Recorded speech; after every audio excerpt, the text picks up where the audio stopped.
Dude, all right. Well, let's do this. So, today's podcast, Under the Cork Tree. Today I am drinking Cune Rioja. It is a 2014 bottle of red wine. It is Crianza, which basically just means that it's been aged for at least 2 years. So most of the time you'll see a bottle with Tempranillo or Crianza on it. It's really just depending on when the grapes were picked or depending on how long it's been aged, that's what it tells you. This winery is pretty cool. So most of their grapes are picked out of the Rioja region, which is split into Rioja Alta and Rioja Alavesa. And it has this sort of Atlantic/Mediterranean climate, which is kind of dope. And this winery is kind of special, dates back to like the late 1800s. And they've always been kind of known as at least one of the pioneers in the wine business. And is, I think around 1940 is when they first introduced these concrete fermentation cellars, which is awesome. It was just kind of a huge leap in the business. So definitely recommend it. I think I got this on sale for like $10.99, like $11. So, go out and grab that. It's from 2014. So it's great for that steak dinner or a mid-afternoon snack if you're a degenerate like me.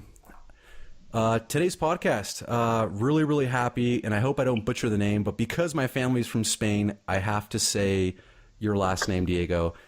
You are Diego Llanos. Is that how you pronounce it? That is correct, my man. I imagine growing up, you got a lot of Diego Llanos. Got Llanos, Yeah. How do you say this? Yeah, exactly. Yeah, Llanos. Yeah. Llanos, I think, is the popular because they're like, well, we're going to ignore that first L and we're just going to go for that. And I don't know about you, L. but sometimes, especially when I grew up, I was always hesitant to actually correct people. It was just easier going with the flow than just stopping to correct everyone who said it wrong. Yeah, exactly. After a while, you're like, I don't want to try. When you're like a kid, you're like, yeah, Llanos is good. Or I guess maybe that's the American way, Llanos. Yeah. That's awesome, man. No, thanks so much for joining, dude.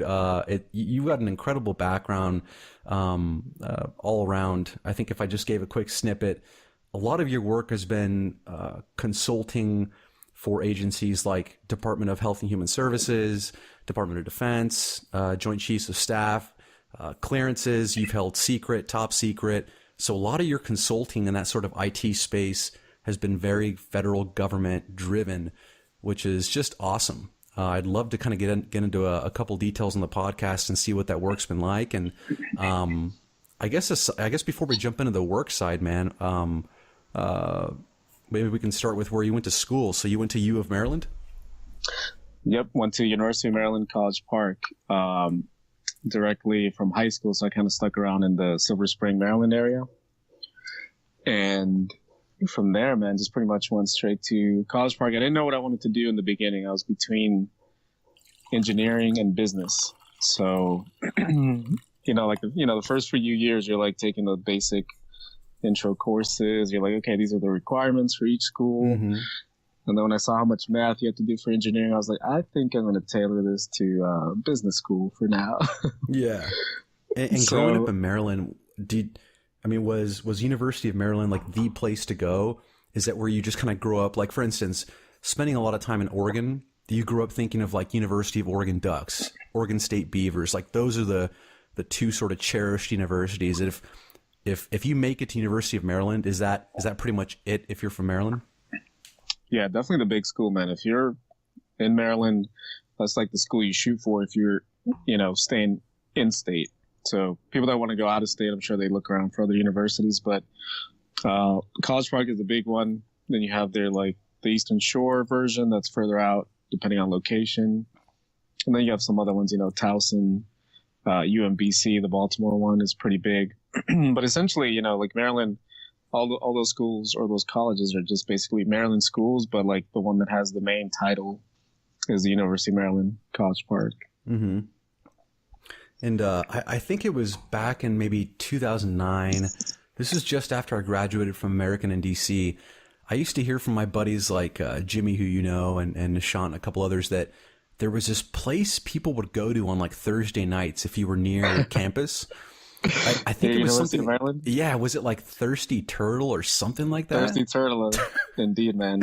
Maryland, we're the Terps. That's our mascot. That's our identity. So playing off of that, I'm sure that's where they got the turtle name. And then you think about it, thirsty, and then Thursday, that's the big night. So that's Thursdays is college night. So pretty much Yeah. everybody that had an easy Friday or basically calling in sick on Friday, so to speak.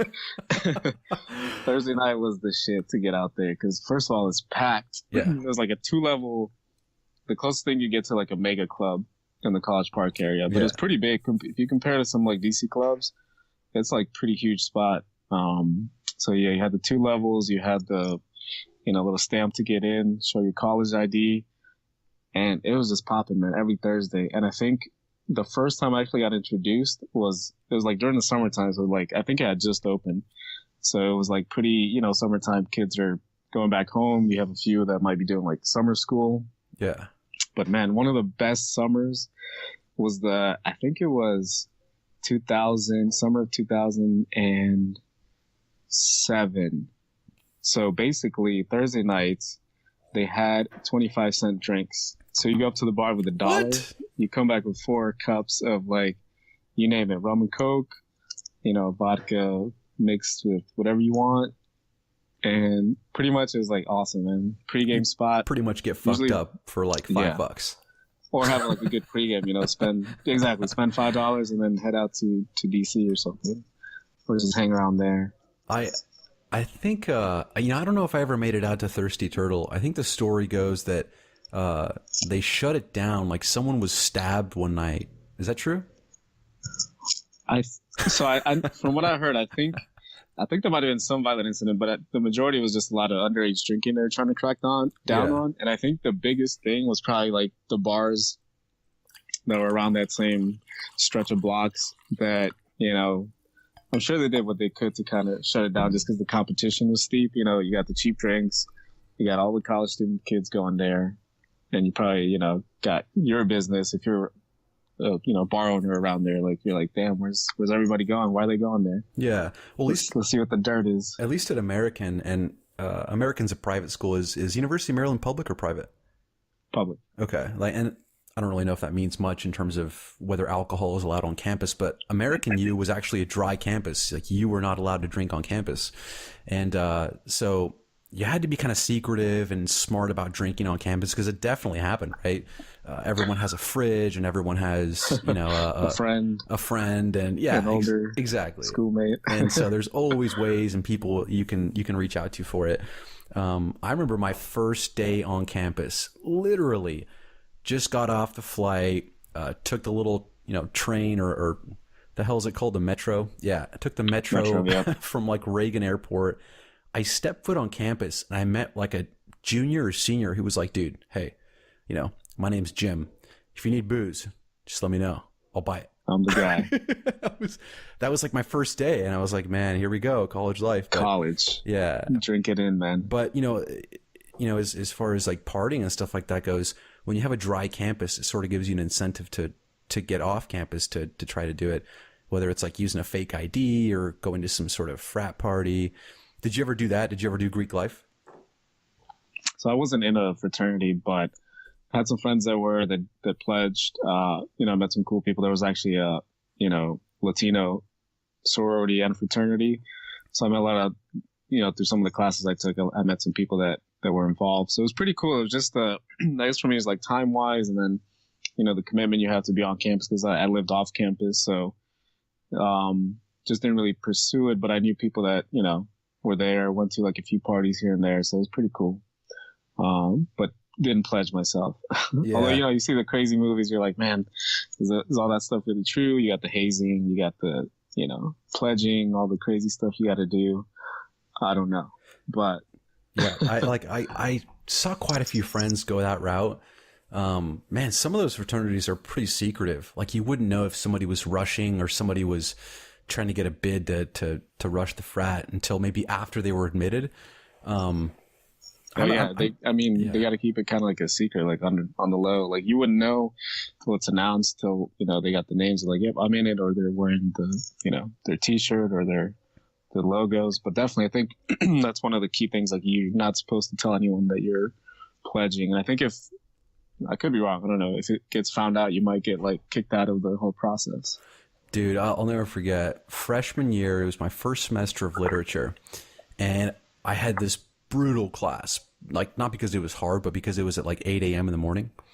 And, dude, it's like having a class at 8 a.m. was the worst. And like, you're trying to do the responsible thing when you first get like your schedule of classes. You're like, okay, well, if I can take all this shit like super early in the morning, I'll have the entire rest of the day to just chill.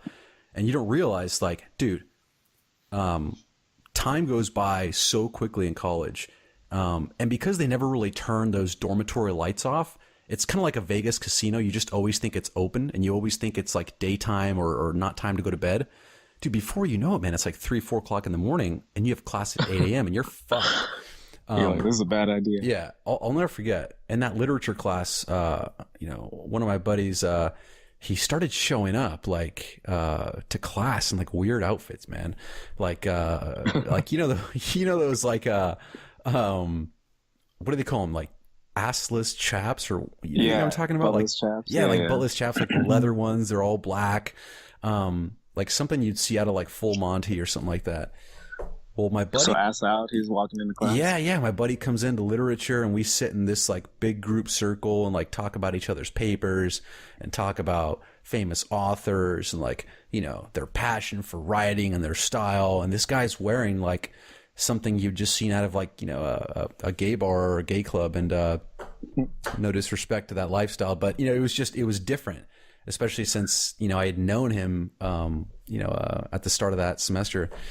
And come to find out, it was one of those sort of hazing things you had to go through if you wanted to rush a frat.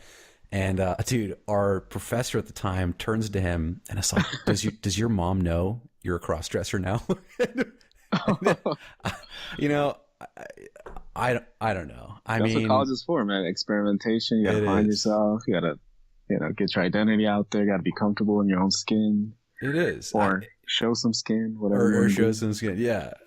And I don't know. I never really had anything against Greek life. I just don't think it was for me. Because I honestly, until like junior/senior year, I never really drank that much, to be honest, dude. Mm-hmm. I don't know about you, but like, I don't know. I was just always kind of over obsessed with grades and getting the internships and stuff. And it wasn't until like the very end where I kind of broke out and had a little bit more fun. Yeah, I mean, for me, I think it was like the off-campus lifestyle led to, honestly, I think I partied more in DC than College Park for the most part while I lived in the area, because I had friends that were in different schools, outside of College Park. Like my first 2 years, I was pretty much hanging out with friends from, that I knew from high school or I met after high school. So, a lot of us, we had a good group that typically we'd go to DC. Sometimes we go to College Park, check out different clubs, bars, that kind of thing, once, we were of age. So for me, yeah, same, like first year and a half or two of school till I turned 21, I was more, school focused. But then once you turn 21, you want to get out there and see the world, see what 21 has to offer. When you were almost done with college, did you ever get that feeling of like, I really don't want to leave college. I want to stay here. I'm not looking forward to work life. Or were you one of those who were like, dude, I just can't wait to just get away from homework? Yeah, I think I was like that, dude. I was like, I've done so much like homework, reading, late, weird nights, odd schedules, hours. I was like, man, I just can't wait to kind of just get a break from that. Like the college life is, has its fun moments. But you're just kind of like, man, at, 4 years or so of like, all this work. I mean, and it's not really, looking back now, it's kind of like, well, shit, what the fuck was I thinking? It's not that all that exciting when you get out of school. You're pretty much working. You do have that free time where you don't have to do like get home and then do homework and read. Like that's the nice part about it. But you're just drained from like 40-hour work weeks or 8-hour days or even more, just depending on the work that you do. So you're like typically too tired to even want to think about reading or doing stuff. Dude, you're just exhausted, and like going to the gym is a chore. Oh, some rough times, man. Unless you're Jimmy Lee you gotta make and it out you're on steroids. Just kidding. Yeah. You got that nice work from home lifestyle. Take a little lunch break. Yeah, and when you're done with college, and I imagine if you don't go to college, you feel the same way about high school, but once you're out and you're working, it's so hard to meet new people. And at least in '08 or '09, when you and I graduated, Tinder wasn't really around. Bumble really wasn't around. You had some of that like Match.com stuff going on, but that was like taboo. You're like, that's weird. Yeah. You got weirdos on the internet. I was like, I don't want to do that. No, that's so true. Like, it used to be frowned upon. Like, oh, you met this person online. You'd like, be dude, ashamed. Yeah. Yeah. Like, whoa, man. Like, do you have no social skills? Like, you don't get out there to a bar. What's wrong with you? Yes. And now super taboo. And it's the opposite now. No, now it's like, you're not on Tinder? What's wrong with you? Get in there. Man, I always get a kick, dude. And I off and on, I'll have like a Tinder profile or like something on Bumble or whatever it's called. But I always get a kick out of when you're first registering, you'll always get that prompt of like, we'll never show your stuff on Facebook. So like, they're at least conscious of like, okay, well, these people, they know everyone's doing it, but they just don't want to like publicize that they're doing it. Yeah. I mean, I think, they use your information for like friends or like third party connections, but the only time you really see anyone is like when you're on the app. So if you're not really on the app, you won't see. So depending on your, what flavor you like, you might see ladies, or, Flavor you like. If you're not into the ladies, you'll see some fellow friends. Dude, my best analogy for the whole dating thing, like on Tinder or Bumble, is it's kind of like going to McDonald's, right? Like, when you tell someone, hey, I'm going to go to McDonald's for lunch, or hey, I just got back from McDonald's, everyone's like, dude, that's so unhealthy. It's so shitty for you. Like, what kind of lifestyle you're living? And, but when you go to McDonald's, you don't have to worry about who you see at McDonald's because they're all doing the same shit as you. So it's like, no one's pointing fingers once you're at McDonald's. You're all fucking, no shame. Yeah, no shame, dude. So it's, that's like the one comforting thing. I see people I know on there. Like, oh, what are you doing on there? Single lifetime. But sometimes it's fun if you're really bored or like, it's just to see what it's about. Yeah. You'll see like, damn, there's a lot more people that I thought are on there. And then you see, some people are like, okay, yeah, you kind of need this app. Or some are like, what are you doing on this app? Like, I'm sure you go to a bar and get on by like 20 dudes in 5 minutes. Yes. Dude, I'll tell you, like, the extent of like my perception, for instance, is, and I don't know about like on the East Coast right now, but at least on the West Coast, you can roll up at McDonald's drive-thru and you can get any size soft drink for like $1. Is it that way on the East Coast?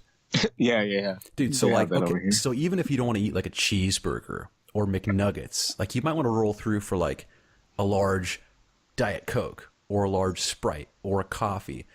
But even then, man, like I feel somewhat self-conscious walking around with like marketing material for McDonald's, like a cup that says McDonald's. Right. It's like, dude, you must have really ate well this afternoon. Just get the paper baggie, like that brown paper baggie, like some people carry because they don't want they don't want you to see what they're drinking. Dude, that's brilliant. Oh, that's brilliant. I kind of want to do that now and just like have like an officer stop me somewhere, like in the shopping mall, like, sir, you can't have that in here, and then just take out the brown paper bag and it's like a McDonald's cup. Right. Still a little questionable, but okay. It is. We'll let you go. You go this time. Yeah. Get some Anders podcast, brown baggies, and that way you advertise your podcast and you make good use of it for people that want to keep their drinking habits on the low. I love it, dude. So I got to ask you a little bit about work, man, because I think what you do is really interesting, and it's not like you just started, consulting. It sounds like you've been in and around IT consulting for at least the past 10, 12 years. What's that like? So I think the corporation you're with right now is called TerraThink Corporation out of Virginia, and you're a consultant to them. And a lot of what you guys do is providing consulting services in the IT space to government agencies. I think right now it's the Joint Chiefs of Staff. Is that right? Yeah, that's right. That's my current project right now. Been on that just a little bit over a year. So it's a new contract we won last year, 2016, around the May timeframe. So they got us on board June, July. July is when I was already on site and kind of, learning the process, meeting the customer, new client, the new faces, learning how that process is. Luckily, the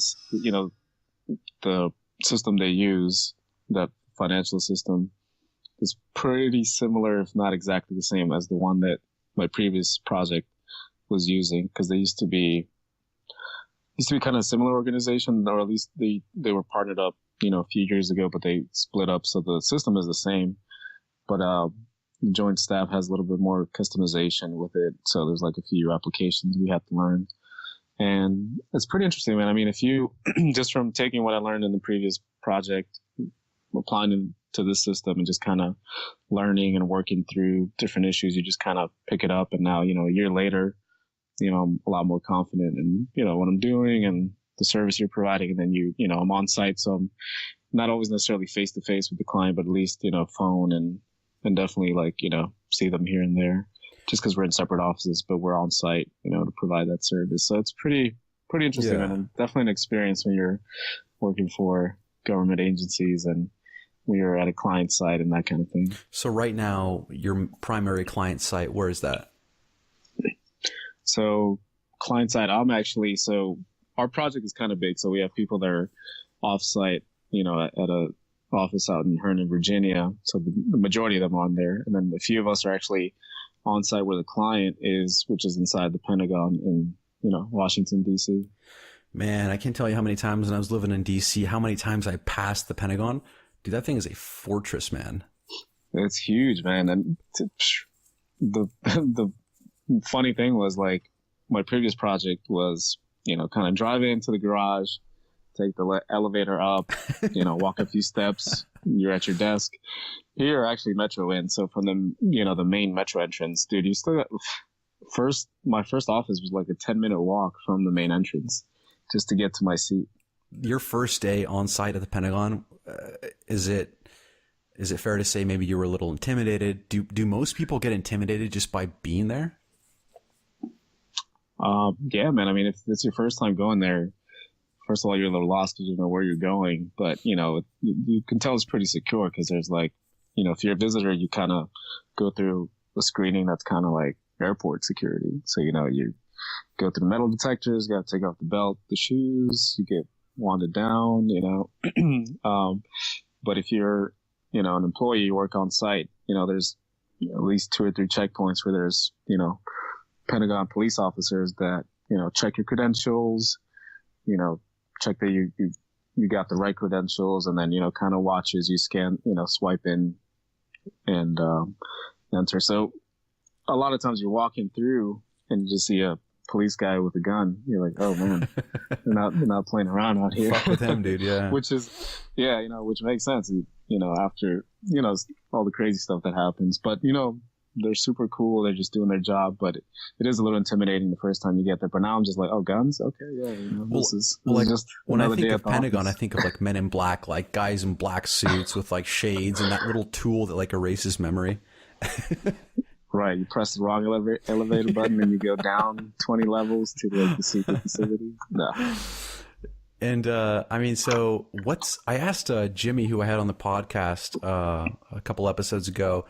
I asked him just for some insight into the clearance process, and I think his at the time was a secret clearance process.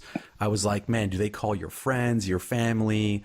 Do they look at your internet browsing history? How thorough is it? And for you, before you were allowed on site at the Pentagon, did you go through a super strenuous kind of investigative process? So yeah, I mean, for the project that I was currently working on before this one, I already had my secret clearance. So with that, coincidentally, actually, because it's an organization that works with, other agencies that are situated in the Pentagon. In my other project, I did have to go to the Pentagon every now and then just for a meeting, once a month, or training, or to renew my credentials. So I was exposed to just kind of, walking to the Pentagon here and there, getting lost inside to find a room for a meeting. And so I was already familiar with it there, but on a daily basis, it's a little different. And then when you're sitting on the client side, at least with that secret clearance, I was able to get in and sit in the spaces.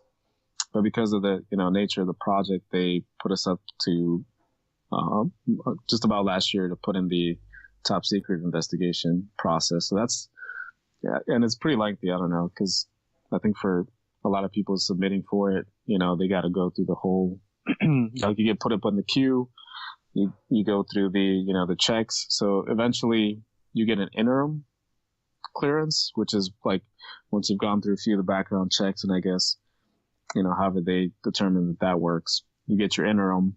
And then once that happens, then you go through the remaining investigations. So that's when interviews happen. Like they do call any references you put down, so friends.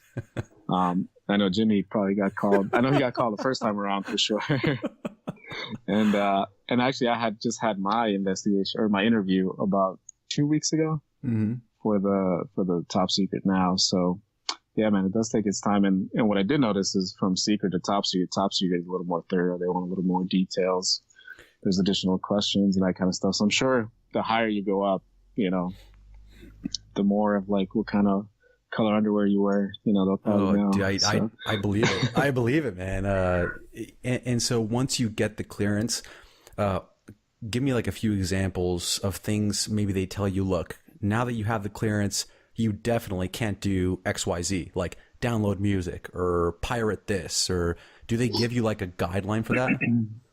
No, I mean, once you have your clearance, they don't really say anything additional. So all the questions you answer at that point, they just, if anything changes, you have to update your information. Like, if you put you were single and then you got married the next year, got to update that, any changes in status,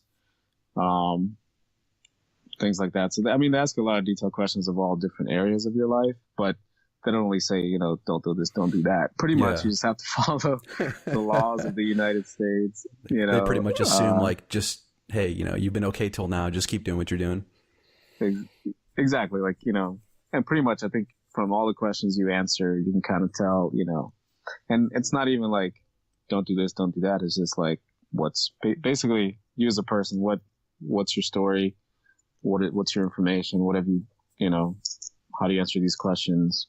What have, and obviously they ask about, different, done drugs, alcohol, that kind of stuff. So whatever you put down, you got to make sure that, either it doesn't change or you update it if it does. But that's actually, you think that that's a big part of, of the questionnaire, but it's not, the biggest area. They just basically want to know if you're just a trustworthy person to handle, government information and not spill any secrets, if you get to that point. I mean, for mine, it's just all kind of pretty much financial information. So I don't really deal with any of that super high top secret kind of information. So gotcha. Like on the weapons side or military side or yeah. More, our projects are more financial. So we deal with that, but with the clearance, like you're able to have access to that top secret information because of the clearance that you have, but it doesn't mean you have like the right to do it. So you have to have the clearance, number one. Then number two, you have to have like a need to know. So if like in a project, like, okay, he has his top secret and he needs to know this information. So then it's an additional step to actually even, get your eyes on any kind of top secret information. So, yeah. But that's why the whole clearance process exists, just to be sure, should you ever need to handle any of that kind of information, you have the clearance and you're all, set and clear to do it. But it definitely is a lengthy process, my man. It takes a while. Well, with the people that you've interacted with there, whether it's, through TerraThink or not, just being on site at the Pentagon, are there very many people you've seen who you're like, you know what? Like I could grab a beer with this dude or like, I could go on a date with this gal. Like they're interesting, like cool, level-headed people. Or are they all just like super stiff? You know what I mean? Oh no, man. I mean, you meet a lot of cool people. Like you see a lot of military people. You see a lot of uniforms most of the time. Then you see a lot of, contractors or government employees. So you've seen people that have served in the military that are now working government jobs, or you see people that are currently serving in the military, working jobs, but, also in, while on duty. And then you see, guys that didn't serve the military, but are now working, as a contractor like myself. So you kind of see all walks of life, and you'll see a lot of like young people out there too. Like you see all kind of age ranges, but I do see, people my age that are probably doing something similar, just with a different, different client. But man, yeah, like you'll see You know, you'll see some hotties in there for sure. See some girls that you probably would want to take out on a date for sure. And the funny thing is, you might see somebody once this week, and you might either see them 5 times that same day, or you might not see them until next year because the place is like so big. It's just all about, you know, where you're working or where you're interacting, and yeah, so many people on there. Like, you might not see the same person again just by coincidence, you know. So like one of the coolest things, like we were kind of texting back and forth, and one of the coolest things I learned about you is that in your spare time, you'll get creative. Like you'll make songs or like you'll do stuff, right? Yeah, man. I mean, so you're not so like some boring, Pentagon like, stiff. Like you have a life outside of work, you know? Exactly. And you'd be surprised how many people, I guess, have a creative side. Like, there's another guy I worked with in my previous project who's actually now at the Pentagon, but now different company, different client. But he, you know, I didn't know this till maybe like a year and 2 of having met him, but he's, you know, a rapper and a producer in his own right too. What? So we're actually like Snap friends. So every now and then I see him, you know, post a little snap of doing some music stuff. So it might be a lot more common than you think. Maybe just a few examples that I know, but yeah, man, like, and maybe that's what it takes to balances that persona out. You know, you can't just be all work. You know, you have to be a little play. Exactly. Whether, you know, going out and having fun or just kind of getting a creative outlet to do some stuff. But yeah, man, like for me, started with like just music as a kid, like, you know, before the internet, even before the internet, before all this technology blew up. I used to yeah, man, my dad was a DJ, so he had like the equipment, and we had a good, you know, like stereo system. So as a child, I used to like take cassette tapes and just record music on it, you know, just to have my own little quote unquote mixtape. So I'd record like audio from like music videos or from the radio, because, you know, back then I couldn't just go to the store and buy a CD or a cassette. First of all, I couldn't drive. Second of all, I had no job, no money. So you couldn't drive unless it was the make and model was Fisher Price. Exactly. Like maybe a tricycle or like, you know, a little mountain speed bike. But yeah, man, that's how I started, just recording music just because I wanted to have something to listen to, like on my car rides, or because it's just, I love music so much. I was like, I just want to have it and play it whenever I want, not whenever it comes on the radio or whenever I see it on TV. So I started just recording those like tapes with music. And then when I actually started doing, my dad had DJ equipment. So once I had CDs and that kind of thing, I started just recording actual mixtapes where I would play the music, kind of like mix it, you know, one song to another. And then I'd have this little cassette tape of a mixtape of music that I enjoyed. So primarily I did it for me. I think I'm a little selfish in that regard. I do a lot of this stuff for myself and for my, either because it's funny or for my amusement, or just for music that I enjoy to have and have access to. So that's kind of how it started. And with the DJing, I think my very first kind of like actual DJ gig was when I was about 15 years old, and it was for a girl's 15th birthday party. So, you know, it was Latina, so they call it the quinceañera. You know, that's the big 15-year-old coming of age in the Latino culture. It was actually someone I knew as a classmate, but our parents were friends, so they kind of told my dad to do it, and I think my dad was like, yeah, we'll do it. And then he kind of wanted to enjoy the party, so he had me DJ.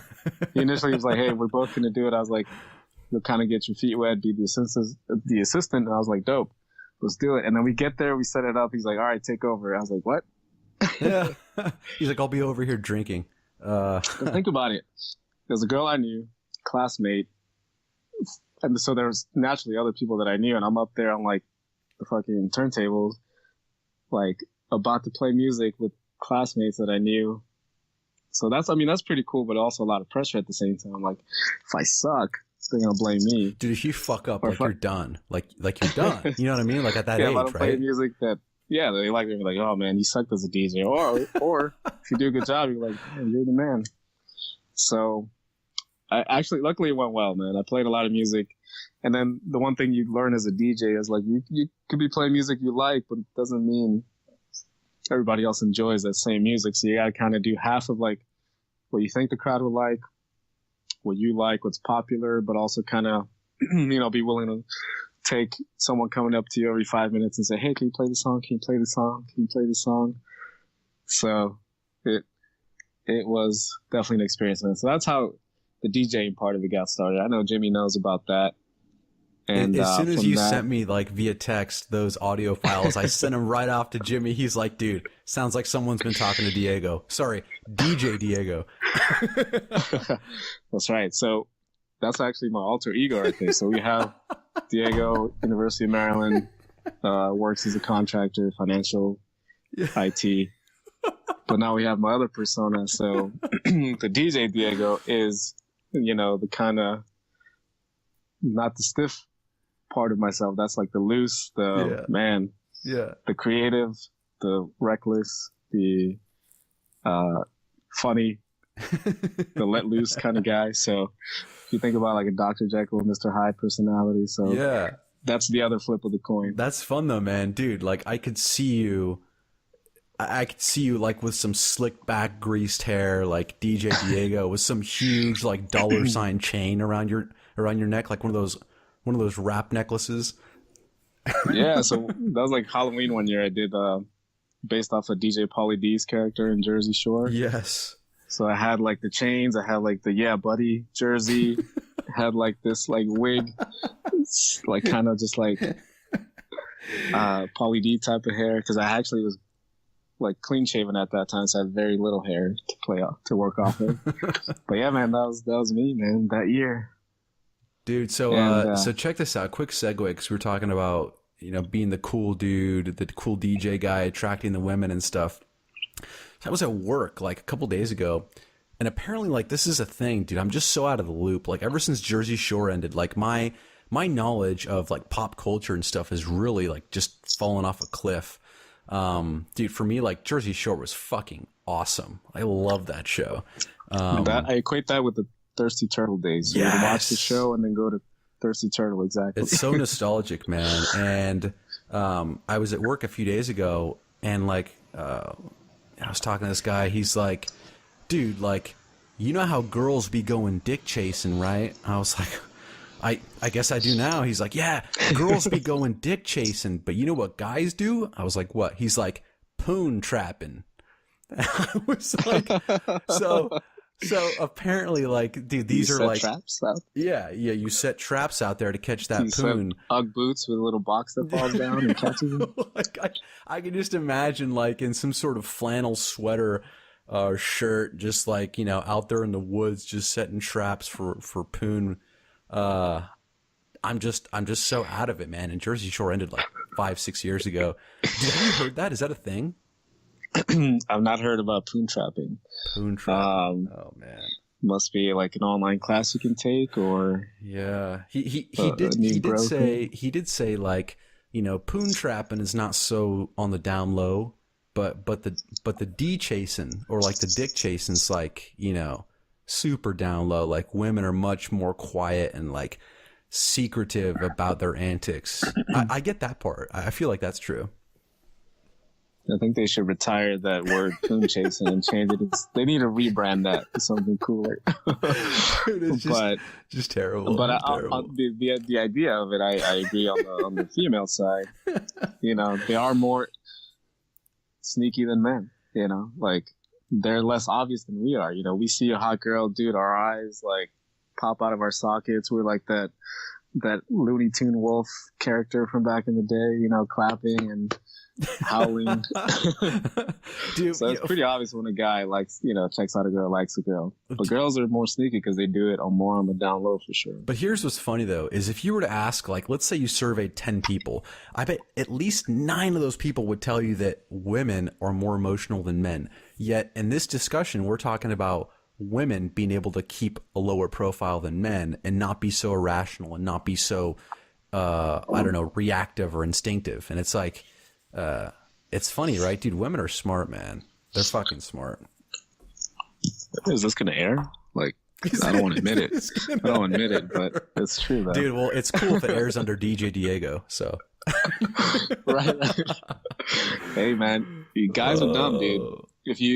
If we do like averages, there's a lot more dumber guys out there than and than women. So we just by averages, we kind of lose out on that one. Dude, did you ever see The Wedding Singer with Adam Sandler? Mm-hmm. Dude, you should play a wedding, man. I think you should really play a wedding. Like, that'd be dope as shit. Yeah. Like, you talking about DJing, right? Yeah. Yeah, dude. I mean, definitely. I think that'll come down later, because I've done DJing throughout the years, but a lot of times, like when I'm at a party, I want to have fun too. Like, I don't want to just sit behind the music, and so I've done mixes where I'm like, I'm DJing / partying, go back and forth, and then obviously when it's this is for friends, but when it's a paid gig, for sure I'm like, DJ it out, do the party, and then have fun. But definitely, I think a wedding would be cool for sure. Probably in the near future, man. Definitely wedding seasons are all around. Like, I guess in our age, a lot of friends are getting married now. Mr. Jimmy Lou, as mentioned in your podcast, is getting married soon. He's getting married. How crazy is that, man? He's settling down. He's gonna pop out a couple leaves, dude. Wow. Little Lou's. Dude, he's gonna have them like bodybuilding and lifting weights by the time they're like 2.5. And doing math problems at the same time. Doing math problems. They're going to be smart and strong. Dude, he's going to have like co-authors for his scripts that he's doing for Hollywood. True. It's going to be co-written by the Lou family. Oh my goodness. A Louis production. What about you, man? Like, do you, and I don't know if it's like a generational thing, but like 20 or 30 years ago, it was almost like frowned upon or unacceptable if you waited until like 30, 35, 40 to get married and have kids. Now it's so common to see people we went to school with. We're like, we're in our early 30s now, and a lot of us, are not even in relationships, or at least serious relationships. Like, what's the plan for you, man? And do you see yourself like, all right, by age 35 or age 40, I have to have a wife, I have to have kids, I have to have the house? How do you kind of view that? I don't view it as a have to have. I know, like, I feel like there's been a shift now where like people used to do this a lot younger. And, there's a whole kind of like sociology kind of reasons, and, also nature and all that stuff why people did it younger before. But now with, the working world expanding as it is, and, people being more independent and kind of more work driven and kind of, busy with careers and that kind of thing. So I think that's been pushed a little bit. But for me, when I was a kid, I was like, oh man, I think by the time I'm 25, I should be good and ready to get married. And then I turned 21. I'm like, 25? Maybe 30. Because when I turned 25, I was like, nah, dude, I'm still not ready. So I think it's just more of like, kind of getting some goals out of the way, living life a little bit, your parents probably got married at a young age, same as mine, had their kids. Like, I think my parents, by my age, I was probably like 5 or 6. Right now, I did not have any kids. And, it's a different time. I still feel like a kid in a way sometimes. So I think it's just important to like first live your life a little bit, like get some things out of the way that you want to do, like traveling, if you want to reach a certain point in your career, do that. If you want to reach certain financial, stability, do that. But, at the same time, I think it's also dating has changed too, man. Dating relationships. We talked about earlier about online now is more popular, and poon chasing and D chasing and all these games traps, that are getting played, Yeah, how are you going to get a relationship when you're talking about stuff like that? So do you think now more than ever people are career driven? Is that something that's sort of changed too? Yeah, I think probably more so than before. I think before, it was a lot of like, okay, you get married, wife takes care of the kids, husband goes, works, brings home the bacon, he's the breadwinner. But now, women do that too. It's been many years that happened. So there's 2 breadwinners in the family. So it's like, if you can't decide who's gonna, if that's the case, who's gonna stay home with the kids? Yeah, you're probably not gonna have kids just yet. Good point. No, that's a great point. It's a lot more women are entering the workforce for sure and excelling. Yeah, and you have female, women CEOs, women presidents of company, women owning their own businesses, so they're just as busy as the guys, and And I think that's one part of it. Another part of it, I think it's just they don't want to settle down as earlier as they did before. And so that's kind of raised the age a little bit. But I think at a certain point, like, okay, in terms of having kids, I guess there's good ages or so to do that. So I think it's going to have to be a balance of like, you getting the goals out of the way, your age, but you want to find somebody and a good partner to do that stuff with. So if you haven't found a partner, don't just like poon chase the first girl you see at the bar and, pop out a kid right away. Dude, I was just looking at my phone because I'm trying to find the audio clip from DJ Diego. I'm going to try and play this on my iPhone. If it's too shitty, when I edit this clip back, You can just add that. Yeah, I'll add it in, right? yeah. But let's try. Let's go ahead. Let's go for it. Dude. So before I play it, give us some background. So when did you make this and what's it about? So I think I made this about maybe like a year and a half ago. So a lot of my ideas and creativity comes either from like something that's dope, a good beat or good music, a good trend, or the other flip of the coin for me is if it's going to entertain me, if it's going to make me laugh, it's going to crack up. So, I've done things, I do memes, I do pictures with my friends, send a funny caption, send it out. A lot of it's for my entertainment. So we have a friend named Wakar, we call him Wacko. So he has this like kooky, like, type of characteristics, which we kind of, make it like almost cartoony and like the fact of what he does or says and things like that. So we've had like catchphrases and scenarios and like running jokes that we would do, mainly Jimmy and I. So I put some of those together into like, I just like, YouTube the beat and got the beat, and then I was like, had some ideas, started writing down the rhymes. So basically I'm doing the song as Wakar, like as Wacko is his character. Like if he were rapping about himself, what would he say? So basically that's where the ideas came out. So I kind of like try to change my voice into basically Wakar. He's the guy that sells hot dogs at the Cubs Stadium in the 1920s. He's like, hot dogs here, get your beer here. This is the Wacko here. Wacko beer, $2 for $1 here. $2 for $1. Dude, I've always wanted to meet Wakar, and I think he visited Jimmy in LA like a couple different times, but we just didn't sync up. But he helped Jimmy write his Wingman script that from back like 7 years ago. Right. And I had heard so many stories. I was like, dude, this guy's got to be a riot, man. Dude, he's like one of the best guys you'll meet, but like, but he's just a character, man. So we kind of just. And kind of like like the roast kind of comedy where you just kind of make fun of your friends. Yeah. So we do that to everybody, but I think he gets it the most, but he just takes it in stride. Like he's just so cool about it. So let's see. So should I play DJ Diego verse, or do you want me to play the Wacko Beer first? Do the Wacko Beer. So this is the world premiere. No one's probably heard except my friends. Uh-oh. This is the Wacko Beer song as Wacko. So let's see. Here we go. I'm going to hit play.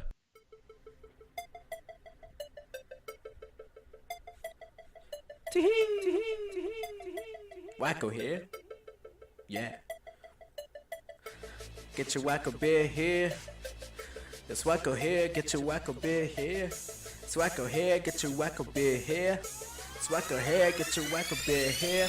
It's Wacko here, and I sell the Wacko beer. That's why I say, get your Wacko beer. When I sell the beer, I see the pretty babies, and I rub we quick, get beer in their faces. I see the fellas and I give them high fives. We drink some Wacko beer all night, good times. I tell you, broski, life is real good when you sell the Wacko beer in every hood. So rub wee-wees and grab your testicles, cause partying with me is an unexpected spectacle. Good. Grab your testicles, because this is a spectacle. Dude, that was one of the hardest parts of the song to get, because unexpected spectacle was a little thing we would say as a running joke, and I was like, how do I rhyme this with like something? And then testicle came out. So what did he first say when he heard? Oh, so first of all, before you did that, did he know you were doing it? No, dude, I just took it upon myself to. I got inspired one day, man. Spent like maybe about 3 hours of like getting the music, writing it, and then just recording. And I was like, man, this is amazing. And I sent it to them right away. Oh, dude, that would have been priceless, man. That is really good, man. That is good. Yeah. I'm gonna play the second one. Hold on a second. Gotcha. So Yeah, go ahead. yeah, so the background of the second one is with the whole DJing thing and like, playing the music and recording and that kind of stuff, I would have instrumentals and that kind of thing. So it started with just like taking a good hot song that's out there, right? And doing like a remix to it. So I would like add a verse to a song that I liked, or a song that, had a good beat or a good beat. You know how like I think Puff Daddy started that back in the day, where he'd like take a R&B song, do the remix, so he gave it more of a hip hop beat, and then like add a rapper verse. So that was kind of the idea. So I started doing it that way. It's definitely a skill, man, because recording yourself, even just talking, takes some skill. But then actually like trying to rap and like writing it, and making it fit the instrumental. So it took a few years, let's say. Kind of being so your this sort more, of own engineer throughout that whole process. Exactly. Yeah. Your own producer, your own writer, and all that. So it took a few years to, get a little bit better. So I think what I sent you was one I did in 2013 to that Ed Sheeran song, Sing. I really liked that beat and the guitar on it. Mm-hmm. So I just took, a little bit of instrumental and just did a kind of quick little freestyle to it that I liked, that I kind of just resurfaced not too long ago. The world premiere of DJ Diego Under the Cork Tree. Here we go. DJ Diego, in case you didn't know. In case you didn't know. Did you think go back in the mix with a little twist? We call this the remix. Called for a minute but didn't miss a beat. Still got the heat to make the girls move their feet. DJ Diego, on the microphone. Bet you didn't know that your boy got flow. Stepped on the scene like 5 minutes ago. Got the party bumping, you'll be ready to go. DJ Diego, in case you didn't know. In case you didn't know. In case you didn't know. In case you didn't know. In case you didn't know. I'm so go. DJ Diego. That was Nice. dope, man. You even got like the special effects, like the electronic sound that you hear on the radio. Dude, Yeah, I got a little out-of-tune that was going on dope, there. man. How long did it take you to do that?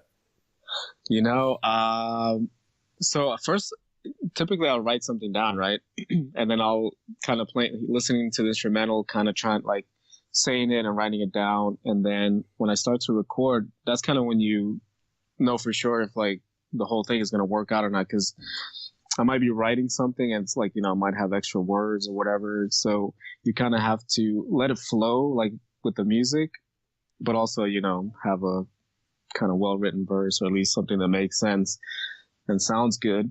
So the recording process, I kind of eliminates it and kind of shapes what the sound is going to be like. So, sometimes it takes a while, man, just cause I should probably do it more, but I don't just like sit down for like hours in a day and try to get it out, because it really, like, if you think about any song that gets produced, I mean, some artists are really good out there. They'll record like Tupac. They'll record like 20 songs in one session and be working like, 25 hours straight. But you got dope producers and mixers. So all you do is like lay your verse down, and then they, do the stuff later. But I got to kind of do it all. So something like that, like the Wacko song probably took me like a 3-hour total. Like that one I actually just sat down because I was really excited about the idea. Yeah. So I sat down, got the beat, recorded it, wrote it, recorded it. Because sometimes I got to do a few takes with the recording just because I'm not, not Eminem or any crazy rapper. Well, like, so it definitely takes a few hours, man. Like people have asked me a couple times about the podcast. They're just like, when you put these things out, you're sharing it on Facebook, you're putting it on the internet. Anybody who comes across it through Google, Yahoo, whatever, can access it. And it's available to everyone everywhere. Are you ever like worried or self-conscious that maybe you say something stupid, or you have a conversation that sucked, and like, what are people going to think of you, or people who know you through business, are they going to think that, you're some whack job dude on his spare time, just putting out random shit. Like, and honestly, for me, at least my answer is always, look, this is a creative outlet. It's a creative channel. It's a way for me to just kind of, get out there and talk to people, about what they do for work, what their interests are, what their hobbies are, what they think about social things, like stuff like politics. And it's just a really neat way to connect with people in general. For you, like, did you ever share the Wacko piece or this one we just played? Did you ever share that on Facebook or with people that maybe you don't interact with, on a daily basis? No. So the Wacko one I just sent to friends just because it's a funny thing. It's not. I don't think it's anything bad. So I sent to friends that kind of know Wakar because it would make sense, and everybody had like positive feedback. Like they're like, "That's hilarious. That's pretty good." So that's maybe not something that I would just put out there, like for people that don't know Wakar, because it probably wouldn't make much sense. Like, be like, "What are you doing? What's the voice? Like, what's a Wacko beer? Why is he rubbing testicles?" Is that like Natty Bo's cutting beer or so? Oh, man. But the one with Ed, everyone knows like Ed Sheeran, that song, that beat. So that one I did it in 2013. I recall. I think it's around the time that song came out. But just because I'm a little more self-conscious with stuff that I'm doing as myself, not a character. So that I've only shared with a few friends, and I think the latest, just because I heard it back again, I was like, hey, that's actually not too bad, just based on stuff that I was just going back and listening to stuff I previously recorded. Over the years, I've had some stuff that was like crappy and I scrapped, and other stuff that was like pretty good, but like the recording, quality from a few years ago was a little bad, but it still wasn't, it was a good recording. So I was like, based off that, I can build, and I guess I've kind of just started going back into, and trying to create some new songs and like, just let that creative outlet flow again. So I found that one, and what I did was share it more widespread. I think I put it on Snap or like I think it was Snapchat. So whoever's on my Snapchat, I think I put that song where I was playing it and kind of like lip syncing to it as myself. Mm-hmm. So I think that's the closest, but I haven't like put it out on like Facebook for all my friends or Instagram. But I think I'm starting a little bit more with Instagram, like with like a little bit. I think I just put a quick video out of like just a recording session I was doing with a song, and like kind of doing a little bit of a slight remix / kind of recreating an instrumental. So do you think like in your spare time you'll keep trying to kind of put stuff out? Yeah, so that's what I'm trying to drive through to now, like kind of getting a little bit more back on the mic, like actually going through the process of like recording and rapping what I want to say, and just kind of putting like familiar songs, so kind of doing similar to that song, like a guest verse, DJ Diego guest verse, and then off of that just building like where I get in like a legit instrumental and just create a song myself. I don't necessarily have to be the one to sing it, but at least put some verses to it. Like we talked a little bit about the job stuff earlier, and how you've been in consulting on the IT side, serving these government agencies, and we sort of talked about how there's this sort of balance you have to achieve, both in your professional life and your personal life. And it's not just all work. It's not just all play. It's some kind of, balance that you try to work out. But, it sounds like for you, man, you're super talented, skilled, knowledgeable. And maybe that's what it takes, like to succeed in life in general, dude, is to have those two sort of, pillars that you can kind of stand on. And not just be, drowning on the work, but also finding that sort of creative outlet we just talked about with the music and the songwriting and the beat stuff. It's I don't know, it's hard to feel like whole and complete and like fulfilled. Like even at our early age, man, I think we're like, we're spending so much time searching for that one thing to kind of like complete us. And, it's cool that you've kind of found like what your passion is and what your, what you enjoy doing. And it sounds like it's something that, is just kind of taking off for you, dude. Like, yeah, definitely, man. I mean, it probably would suck to do like the same thing every day for 24 hours a day and just kind of be stuck to the same thing. Cause even if it's the greatest thing, you're going to get tired of it eventually. So I think you got to try different things, and, if you're creative, get out there and do something creative. If you like to write, like with Jimmy, his screenplays. you know, if you like to do music, record or play an instrument or go watch a show or, you know, go sing karaoke, whatever the case would be for you. Like, you know, I told Jimmy, I was like, look, you know, thousands, if not millions of people move to LA year after year after year, and they quit their job in their hometown of, you know, XYZ, Tennessee, whatever. They leave their friends and family behind to start that new career, and they want to be an actress or an actor, and they want to be consumed by fame and be on TV and these blockbuster films. And so they risk and sacrifice everything up until that point for that one shot at their dream. But it's amazing how smart and talented people, dude, working at the Pentagon, like, have creative sides to themselves and do fun shit in their personal lives. It's pretty cool that, like, you know, that there's more than meets the eye type deal. Yeah, and I mean, not everything is always gonna, you know, get you rich or get you a bag of money or at least enough to make a living, you know, particularly. So you still got to kind of do that, but at least, you know, as a hobby, you know, maybe you can't make it to the NBA, but you can play basketball on the weekends, you know, or just kind of whatever you like to do, just do it outside of, you know, your typical 9 to 5 for sure, man. Like, I think it, you know, otherwise your soul is going to get crushed, you know, like you got to have fun, enjoy yourself and, you know, be able to breathe comfortably, you know, cause sometimes, you know, you don't want, in the morning, you don't necessarily want to wake up and, you know, your alarm goes off. You got to do that work commute and then, you know, put in your hours. Some days you don't want to do it, but you still have to. So For sure. You know, the other side is just to, you know, maybe if your job is being an actor, sometimes you don't want to wake up at 4 a.m, go to makeup and then do the thing. I mean, and it's something that they love to do. It's just, we all have our days. And I think definitely if there's anything you enjoy to do, you should do it, man. Don't really let any limitations kind of get in the way. Just obstacles that you can overcome. Like, even if it's not, you know, a big money making thing, it's something you enjoy to do. Like some of the songs I just pass on to my friends, if they enjoy it or they crack up because it's a funny song, then it puts a big smile on my face and I'm a happy guy. Dude, well, I'll tell you this much, man. Like, I'll definitely check out, you know, any future clips or audio stuff you put out.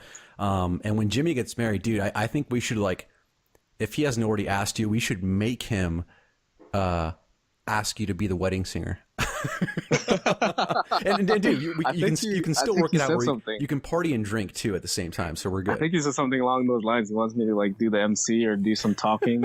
I was like, well, I got my jokes ready. Let's do this. Dude.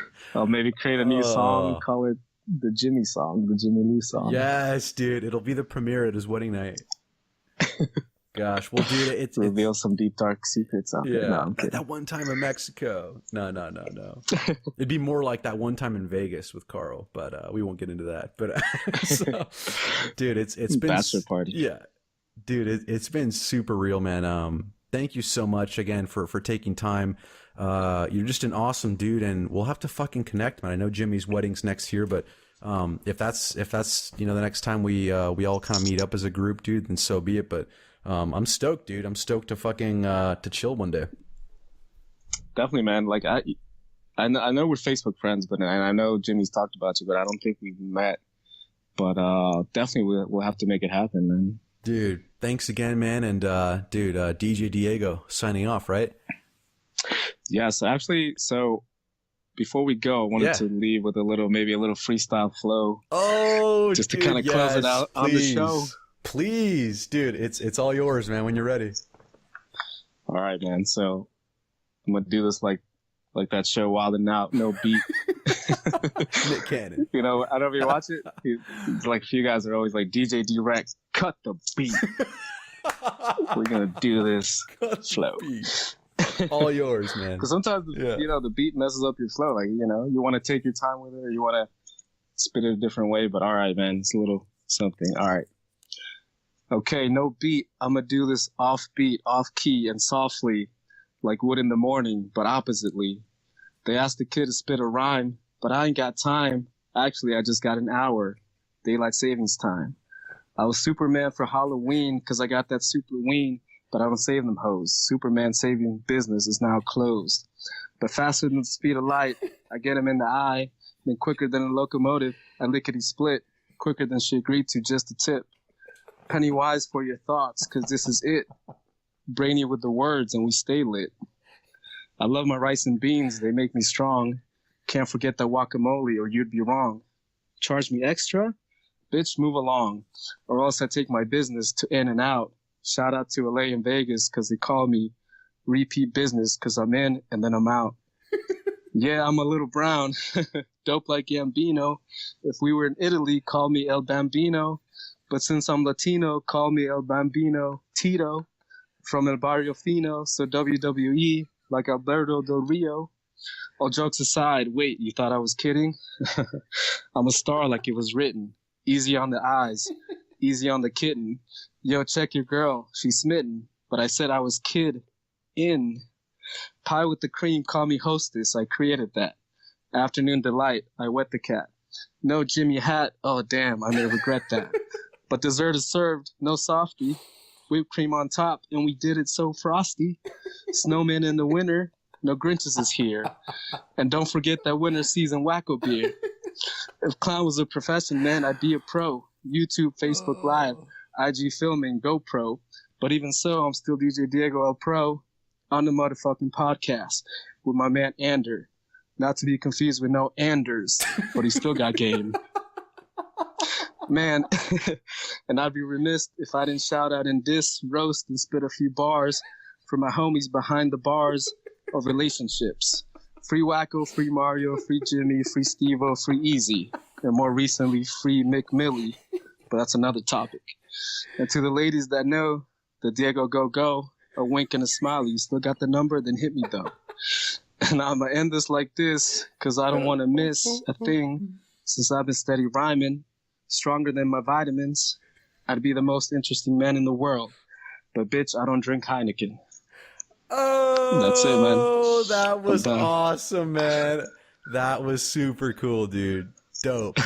That was fucking dope, man. Oh, that was great. That was great. Has Jimmy heard that?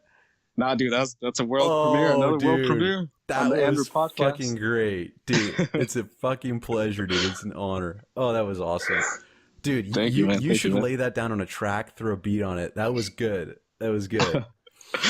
Yeah, man. I like the creative side, but I think a lot of the comedy comes out on my I like the comedy type of songs, but also funny punchlines and